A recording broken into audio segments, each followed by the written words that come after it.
Your boy is back. That's right, the nonprofit sector connector, bringing you the show I call Long Island ChangeMakers.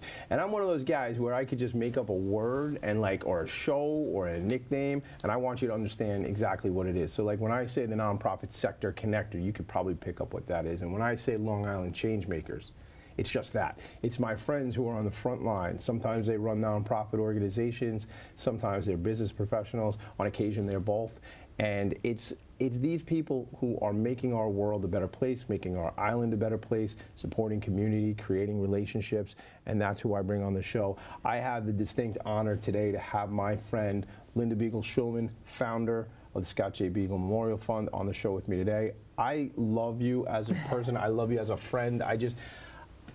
We connected a number of years ago. You remember who introduced us originally? Greg Levine. That's right, Greg Levine. And Greg Levine is still with me. Yeah, Greg Levine is like... And what a great family. Yeah. Chuck Levine. Chuck and Ronnie, yeah. Oh my God, so special, so important. But we've really become some good friends. I love hanging out with you. And because you know what it is, man, you do such important work, and you don't really think about it as like you need credit or you want credit, and there's none of that. You're just doing it because one of the first things you ever said to me was, Tommy, I just want your 4 children to be safe. That's it. That's all you said. That's it. That was it. So let's give a little context. We have some time together, not a long time. So let's just can we just set the genesis really quick of the fund, of the Scott J. Beigel Memorial Fund? Sure. Scott Beigel, well, Scott J. Beigel. Scott was my son. Scott, on Valentine's Day 2018, Scott was the teacher and cross-country coach who was murdered in Parkland, Florida at the mass shooting. He saved 31 of his children, and when he went to close the door, he was shot 6 times within 3 seconds from 5 feet away. Protocol, unfortunately, everybody knows about mass shootings today, lockdown drills. But the protocol was that if there's a shooter in the building, you close your door immediately and you go to the safe place. Scott did not do that. When he realized there was a shooter on the 3rd floor in the building, he opened his door. He summoned in as many of the children as he could. He got 31 students in his classroom, and when we went to close the door, he was murdered. My condolences, and never can I say enough on that. And he put his life at risk for these children. It's just the truth. It's what he did. How could he look in the mirror if he didn't do that? How could he ever look in the mirror? No, 100%. I mean, he's an educator. He cared for these people. When we talk a little bit about camp and what the organization does today, it just proves out, because that's who he was. Yeah, Scott went to camp at the ripe old age of 7. He was the youngest going to camp that year, and he loved camp, and he went for 28 years. Scott went until he was 35 years old and murdered. If he hadn't been murdered, he'd still be going back to camp today. Be going to camp. Yeah. Yeah. That's why he went into teaching. We laugh about it all the time. You can't get a job, stop the job in May, June, and then go back. So he went into teaching because of that. Obviously for you and me, I never met Scott. And I get a kick out of some of the stories you tell, because the one that always gets me is the track meet. All right. Well, he was a track coach down there, right?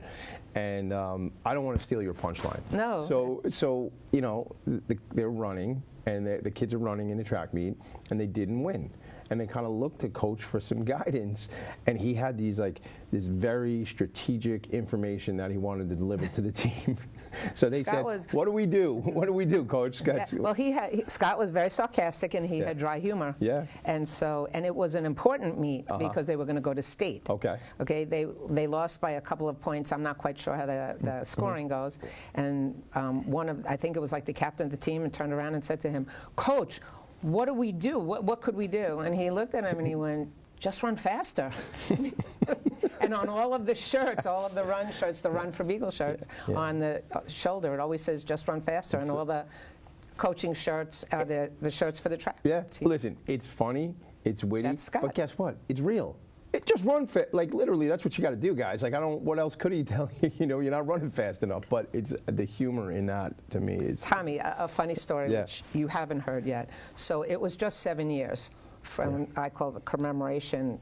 It's not an anniversary. Anniversary is something you celebrate. Sure. So I was in Florida, and the 17 families, each family lets a white dove go.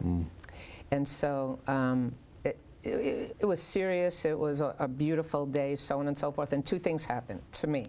So what happens is we're B, so we're the second one, first Aladef and then Beigel. So there was a candle that we had to light. So they give you one of those, what are those? Like the one used for your barbecue? Right, like you push the button and... right, you know that. Yeah, that thing, the lighter. Right, the lighter thing. This is a good show. Sorry. This is a good show. Okay. You said at the beginning you were going to interview me. We can't even get through this together. No, I can't. You're gonna have to fill in the words, you know? Michael used to do that. You're going to have to do that. Well. But anyway, so the lighter. So she lights it, and then they say you need to say a couple of words. Now, I wasn't prepared for this. I had never been before. So she lights it, and she talks about her daughter. And I'm thinking to myself, okay, I have to come up with something. I go to light it. It won't light. And at one point, and it's very serious, and there are like 300 people watching, from an, and I'm like, enough, Scott. You got to stop. You got to. So you figured out what you were going to say. Right? But, and then when we let the doves go, apparently the doves go, and all the 17, and they always, in the past, what I was told, they circle twice and then go off. Well, 16 doves circled twice and one went off. You know that was Scott. Oh, my God. But you know what? You have to. Yeah. I love them, and that's how I live through them. And like so. We lost my cousin Linda. She was 31 under different circumstances and things. And we have the family foundation, Lindy Lou Foundation. And, we used to, we don't do this anymore, but we used to release balloons. We don't do that anymore because that's not a good thing to do. The environment. Yeah. But even when we did it, we would sing Linda's in the parking lot of the big bowling event that we have. We would sing Happy Birthday to Linda. Right. And this particular year, on March 16th, will be the first year it's held on Linda's birthday. It's always been the Sunday around her birthday. It just so happens March 16th is a Sunday this year. So, but I just think it's those memories and those little anecdotes and those stories that we have forever. We have to celebrate our loved ones. Yeah, With choices. You can mourn them. You can. Or you can celebrate. Or you can celebrate, yeah. And it's these memories that are so important. I want to talk about what I know, but not everybody knows, but the program, if you will, or really the mission, rather, of the organization and what it is that you do and why you do it. Well, what we did is the mission of the Scott J. Beigel Memorial Fund is to send at-risk, underserved children touched by gun violence to summer sleepaway camp. Years ago, the touched by gun violence was not everyone. Today, it's I've everyone. heard you just in the last couple of weeks since we've spoken, here today before we got started and last week when we spoke, that what you just changed there, where it used to be like at risk was a certain part of the community.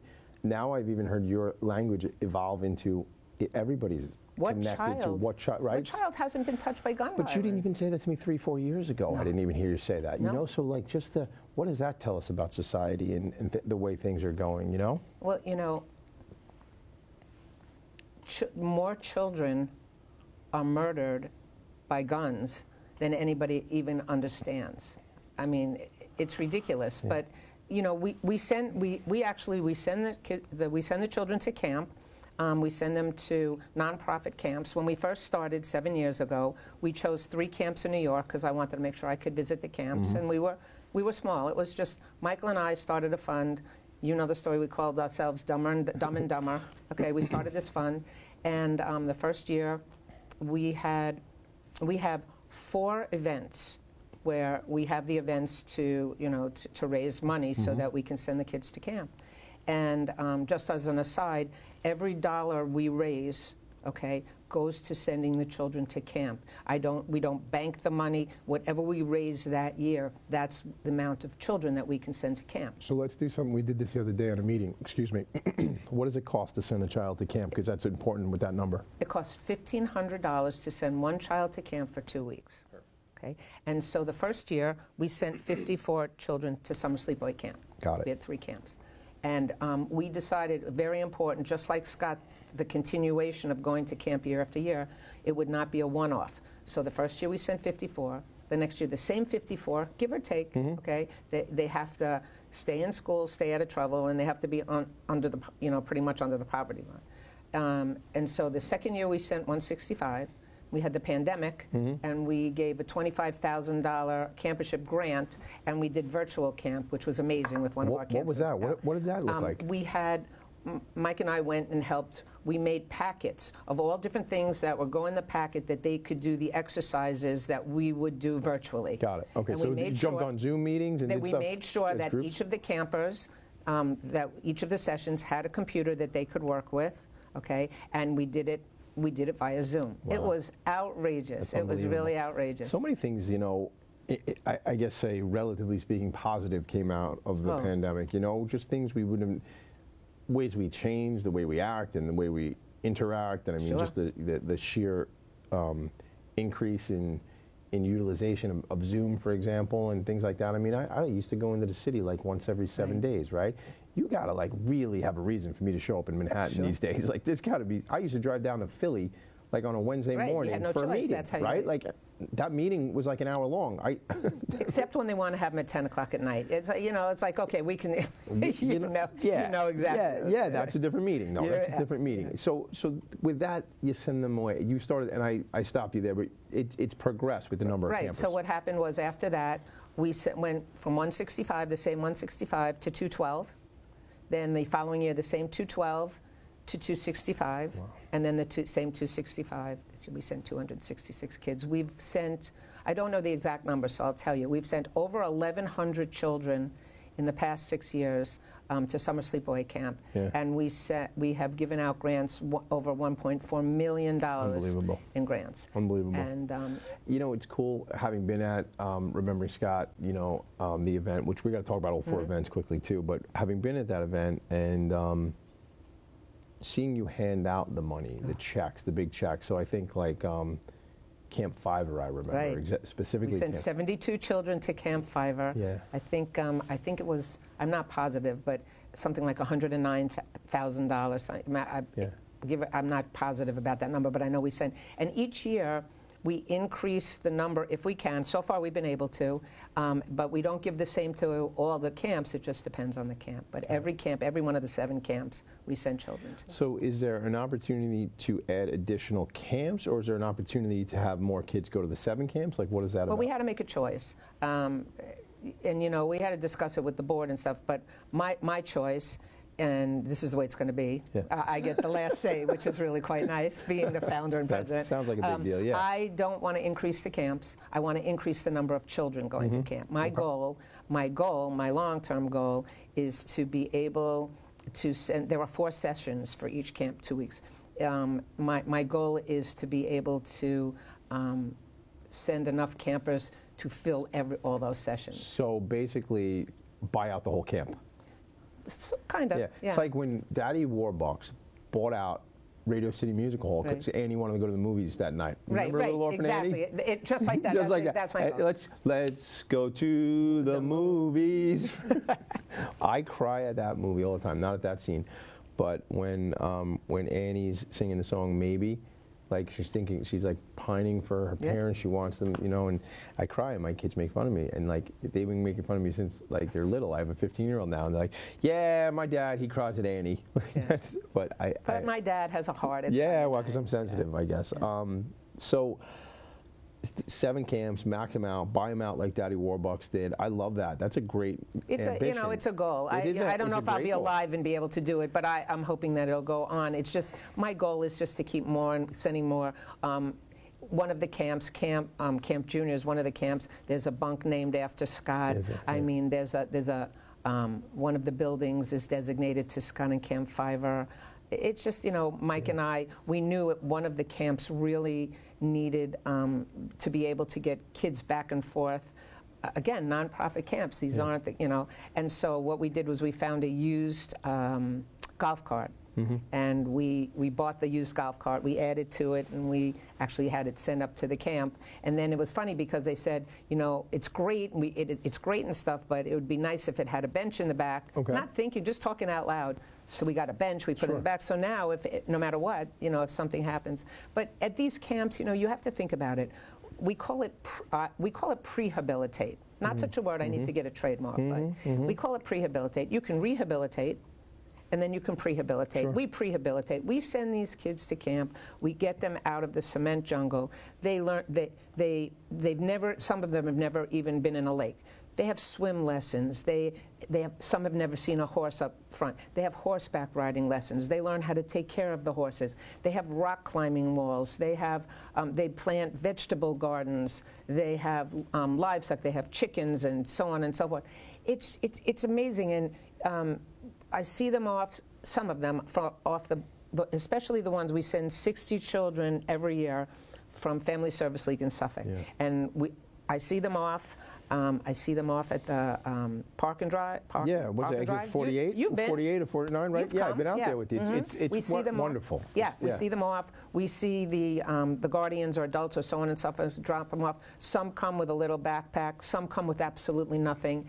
And we were lucky. Michael and I were very lucky. After the first year, we decided that we wanted to enhance the camp experience. Remember, these are not the camps that have everything. These are the camps that, nonprofit camps that provide an amazing summer, but they can always use things. So we collaborated with book fairies, and now we have libraries up at the camps. And what's so cool about it is they provide the books. The campers can take the book home, and then they replenish the book. We collect Bombas socks. They ask for nothing. I think I'm wearing 40,000 Bombas socks. Really? I get. Shout out to Bombas. Yeah, shout out to Bombas. And do you see I am wearing Bombas socks right now? I am. I like these. Actually, my godmother sent me these for my birthday. But you know how Bombas works. You buy a pair of socks. Buy one and get one? It's like, you buy one and they donate one. So it's like Tom's shoes. Yeah. There's a really cool book. It's called Do Something That Matters, and it's by the guy who made Tom's shoes. Really? Yeah, Tom's shoes is that same thing. Like you buy they look like the slip-on shoes. Right, and then they donate them. And then they donate. Yeah. Like, we had Soul for Souls. Souls, S-O-L-E-S for Souls. S-O-U-L? Okay. Yeah. They donated last year 250 pair of brand new sneakers. So let's set a little context here, because some folks in communities here on Long Island send their children to camp, and it costs 15, 20, 25, 30 grand for the summer. Yeah. So we're not talking about those camps, right? Some of the individual young people that are sent, not only are they below the poverty line, let me strike this again. Some of these young people that are sent by the fund, by the Scott J. Beigel Memorial Fund, are under the poverty line, but not only under the poverty line, some of these come from nonprofit organizations they're homeless. Yeah, homeless, domestic violence shelters, single family homes. I see them off after when there were those who go the first year are nervous. We see them off. I go up there within the 2 weeks, and I've gone, like 2 days, depending, 2 days after. I like to see the different times during the 2 week. And you have no idea. They're smiling. They're having a great time. They learn how to trust one another. They learn how to get along. It doesn't matter their ethnicity. That's not. I have a hard time with that. It doesn't matter. And they all have chores. So I have lunch with them. Somebody sets the table. Somebody is the server. And these are young kids. They start, like I said, they start at 8. I have a 15-year-old who runs the Zumba class, and now her siblings are going through the same camp. And for me, it's very exciting to go. That's the best part of it, because it is very stressful. I can't kid you. It's very stressful. Getting donations. They call it soliciting. Yeah, what do you call it? I call it begging. I've learned how to beg. But you know what? You're begging for a good cause. I'm begging for a good cause. Right? So you can get up there with your top hat that I've seen you do on stage. You can beg in front of a whole room of fancy dressed people, too. Yeah, listen. I'll talk wherever you want me to talk. I'll talk about my fund morning, noon, and night. I also will talk about gun safety morning, noon, and night. It's become a part of me, and the fund originally was really, it will always be Scott's legacy, and it'll always be in honor of Scott. But today, the fund is about the kids. The fund is about sending children to camp. So when I get a $1,500 donation where the treasurer will say, oh, that's great, we got $1,500, I'll go, no, we got a kid going to camp. That's how you equate it. That's how we work. But that's important, not just for the board to understand.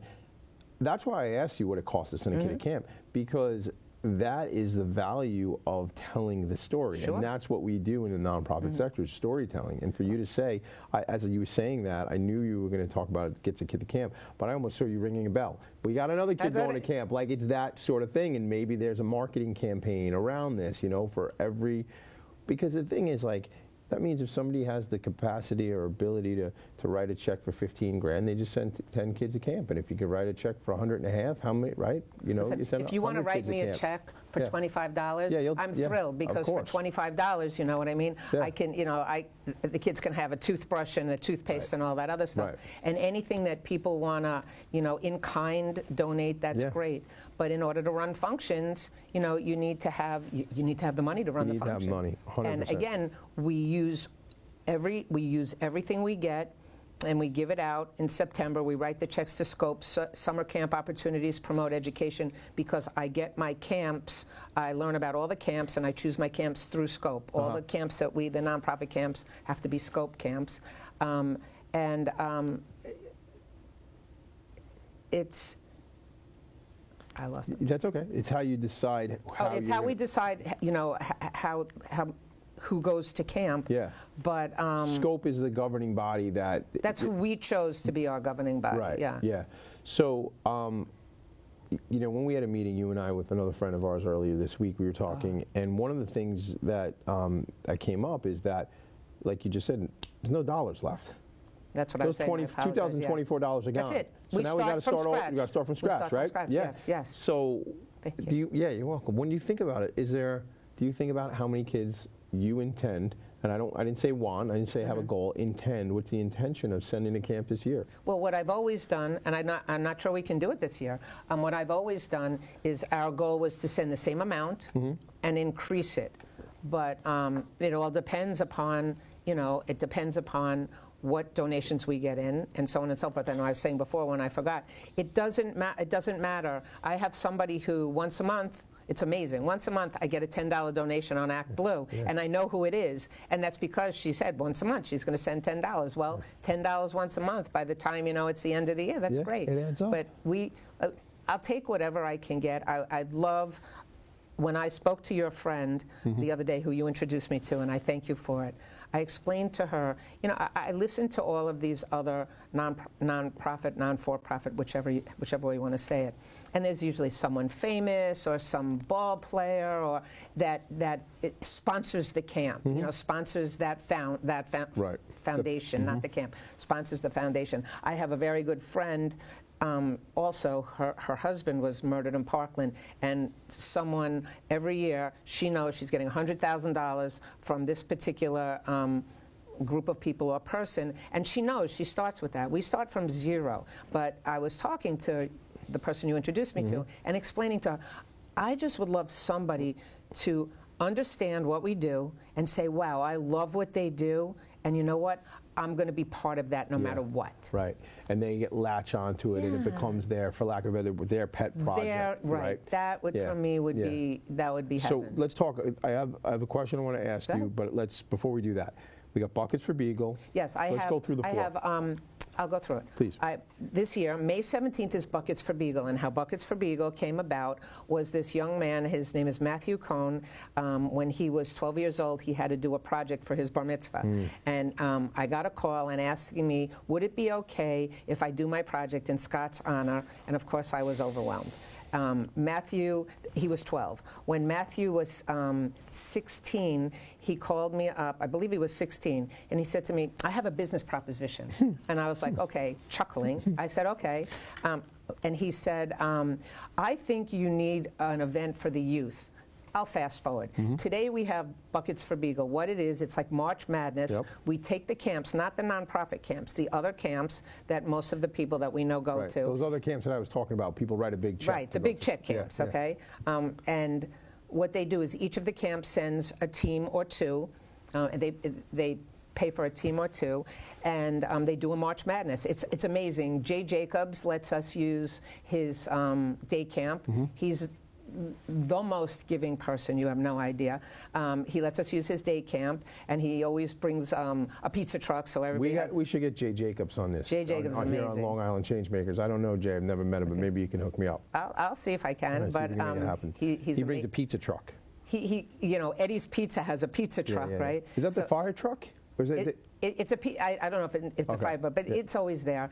And so, and we hire refs.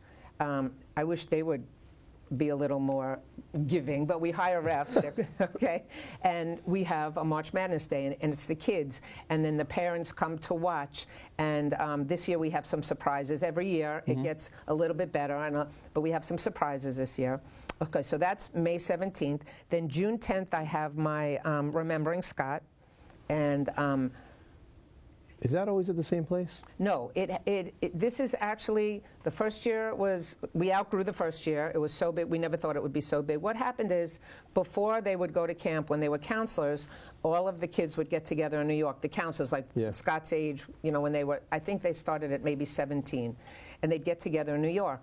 And after Scott was murdered, Scott's very best friend Jason, who they met at camp when they were 7, said to me, he said, Mom, he said, what are we going to do? Because he's like a son to me. What are we going to do? You know, Scott's not around. I said, well, we should still all get together. You should still get together, whatever you want to do. And I said, well, we'll do something when, you know, to remember Scott. I said, we'll call it Remembering Scott. And that was it. Anyway, so the first year we had it somewhere in Great Neck, and then the second year we had it somewhere else, close to here somewhere. And then the Old Westbury Golf and Country Club was more than giving, wonderful, amazing people, and this will be the 3rd year we have it there. That's where I've been. I've only been to since that it's one. there. Yeah, and, it's incredible. Yeah, and I will tout that event because I apologize for what I'm going to say, but we get invited to a lot of fundraisers, all of us, okay? And I got to the point where I would say to Michael, can we send a check? Do we have to go? Yeah. And so I can't be a hypocrite. So my fundraiser is not a sit down, not boring, we have, it's all interactive. First year was Carnivegas, Carnival in Las Vegas. Last year was Dreams, Wishes in Vegas. And when I say Carnival, there was a virtual roller coaster. You know, it was good. But everybody mingles. By the time you leave, you've met so many different people. Dinner is all around. It's not little foofy hors d'oeuvres. It's literal dinner, all different stations. And then the only time we go inside, and obviously the crap tables. Well, it's beautiful out there too. Yeah, I mean, it's you gorgeous. have an unbelievable view. Yeah. And we work with Beagle Bucks because you know we're not gambling. We work with Beagle Bucks. We have tons of raffle prizes. We have. When is the date on that one? Give me this one is June 10th this year. It's a Tuesday night. June 10th, Tuesday night. Old Westbury. Old Westbury Golf and Country. All right, I'm getting concerned. I'm running out of time, so I need 2 more events, and I have a really important. You don't. Okay. What are you sorry for? You can't be sorry. Because I could go talking forever. I know you can. We need a 3-hour show. That's a different show. We'll do that. After that, 2 more events. Okay, we have 2 more events. We have the Scott J. Beigel Golf Classic. This will be the 3rd year. That's at Cold Spring Country Club. Okay. The golfing is there. Also phenomenal. We give out great stuff. And then the last one is Run for Beigel, which the last years was at Heckscher State Park. It's being totally revamped this year. We're doing it at a high school, We're going to try to do it at Half Hollow Hills West. Okay. It's a sanctioned run. It's really going to... Chipped and everything, that means sanctioned, like the chip and the people who are runners. The whole 9 yards. Oh, you know, it's a real run. If you're a runner, love that stuff, you can count that run. What's the date on that one? That one is November 15th. We're going to share, gang, all the dates with you. We'll have it all connected to the video and stuff like that. Here's my very important question, because other than having great eye contact, you and me, I've been staring at this piece that you're wearing. Oh, this. Too. What is that? Oh, this is a SJB. Everybody, Michael, my husband, had this made up for me, but we have a pin, we have a logo pin, and if you look at it, it's just like this, obviously. You know, but it's SJB, but everybody says, oh, Linda, it's great, it's a butterfly, but it's not a butterfly. It is a butterfly. Right. If you go to the Scott J. Beigel, sjbmf.org, if you click on that, I ask you to click on that, you'll see how it came about. We took the S from Scott, the J, and the B from Beigel, and we put it all together, and that's what this is. It's beautiful, and it's a beautiful piece. Thank you. I love it. Thank you. Are there more of those? Not this. No, this isn't one. But I do have the pins. I'm going to give you a pin. But I'm thinking, well, I think you should probably, and maybe not get that fancy, but we could probably sell those. Just let's think about it. Let's think about it. Not that, you know, I don't know. You know what? Tell me. if somebody would want to buy this. Yeah, not that one. No, but if somebody would want to buy it, you know what? Just make a donation to the fund. All right, go and give me a whenever donation. we give something out, we always say, buy this, but whatever it is, however small, whatever little it costs, it's a donation to the fund. It's helping me send kids to camp. We got to leave it there. I love having you in my life. I appreciate you. Look so sad when I said that. I know, because we're going to hang out for another half hour, you and me, but then we're going to get rid of those people. I'm sorry, Tommy, you just bring it out of me. I can't help it. Well, I love you right back. I feel that way, man. I feel that way. We gotta bring it to a close. I'm your boy, the nonprofit sector connector. This show is called Long Island ChangeMakers. We have a whole nother conversation to have without you all. Listen, thanks for coming in. Thanks for checking in with us. I want to just keep giving this spotlight and opportunity to friends of mine like Beigle Schulman from Scott J. Beigel Memorial Fund, who are changing the world. Long Island ChangeMakers, your buddy Tommy D, the nonprofit sector connector. This has been another In Focus production. Thanks again for checking in. Bye now.